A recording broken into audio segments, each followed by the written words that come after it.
This is best year yet. where we turn the science of change into a plan you'll actually follow and results that really matter. Here's today's idea: the power of yet. There's a sentence you've probably repeated about yourself quietly in your head, or maybe even out loud as a part of casual conversation. I'm just not a numbers person. I'm not at all creative.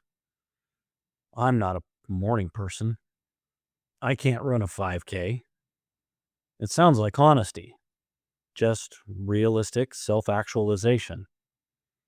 If you're a bit older like me, these statements may seem firmly grounded in fact and experience, like you're just being honest and fair about who you are.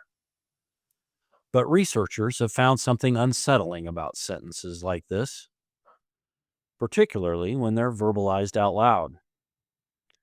They don't describe your limits, they quietly create them and eventually begin to set them in stone.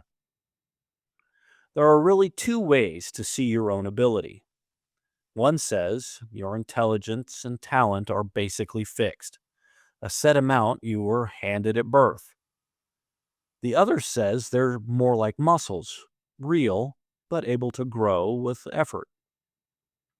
Psychologists call this fixed mindset and a growth mindset.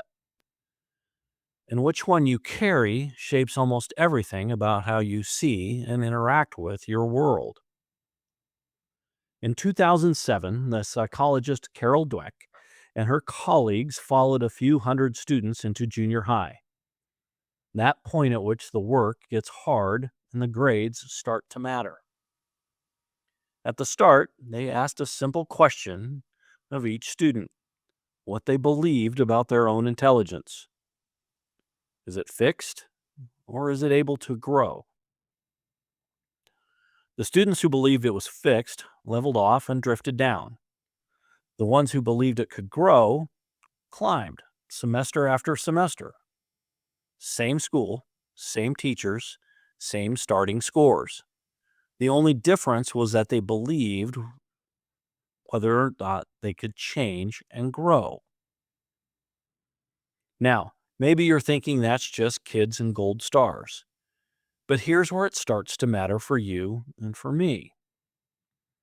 In 1989, the psychologist Albert Bandura and a colleague put a group of adults in charge of running a simulated company, managing people, making hard calls, and hitting demanding targets. One group was told that managing well is a skill that you build. The other was told that it reflects the fixed ability you either have or you don't. Then the work got difficult, the way real work does. The ones who believed the ability was fixed began to crumble. Their confidence fell. They lowered their goals, and the companies they ran lost ground. The ones who believed it could be built held steady, set higher targets, and ran measurably better organizations. Same people, same problem, only the belief was different. And it isn't just managers. At the negotiating table, the people who believe it's a skill that can be developed walk away with more than the ones who think you've either got it or you don't. The mechanism is simple. If your ability is fixed, every hard thing is a threat that could expose you, so you pull back to where it's safe. But if it can grow, that same hard thing is fuel.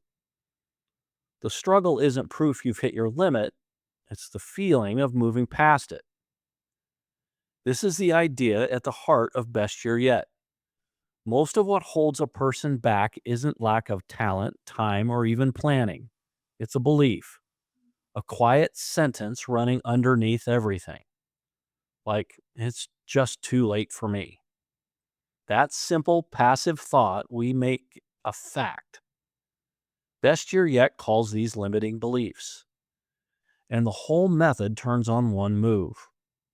Name how you limit yourself, find the belief underneath it, and then choose a truer one on purpose. Not a lie in the mirror, a better story chosen deliberately to replace the one you've absorbed by accident. This was never the fantasy that anyone can become anything. It's the quieter, well documented truth that you are not a finished product. You were literally made to grow. I learned this on the basketball court long before I ever read a study about it. As a player, no one would ever have accused me of being talented. It seemed like I struggled with everything. But I never really considered myself a finished product. Eventually, I grew into a coaching career that lasted over 3 decades. In that time, I accumulated a lot of rules for being a part of my team. I had one rule that mattered to me more than any play we ever ran or skill we taught. On my court, you could never say the word can't without putting yet right after it. The kid would miss a shot, drop her ahead, and mutter, I can't hit that. And I'd stop practice. You can't hit that yet. Practice didn't resume until the player stated that full sentence out loud for everyone to hear. Hopefully, my former players automatically hear the word yet anytime they hear or say the word can't. Because I can't make a free throw is a verdict. It's final. It ends the effort. But I can't hit a free throw yet is a plan. It's an invitation to get your tail into the gym at 6 o'clock in the morning. I observed that one word turning my players from kids defending who they already were into kids becoming who they wanted to be. And I watched it change them, season after season, far beyond the game. That's the same move Best Year Yet asks of you. So think about the sentence you reach for when someone suggests you try something new. Oh, I could never. That's just not me. You can't teach an old dog new tricks. And think about what that's quietly costing you. Every hard thing you've talked yourself out of before you ever even began. The story was never fixed. You've just been reading the one draft as if it were the final one. So the next time you catch yourself saying, I can't, add the word my players weren't allowed to leave off. I can't do this yet. That single word turns a closed verdict into a work in progress. You are not a fixed amount of anything. You were made to grow. So add the word and make this the year you find out how far yet can take you.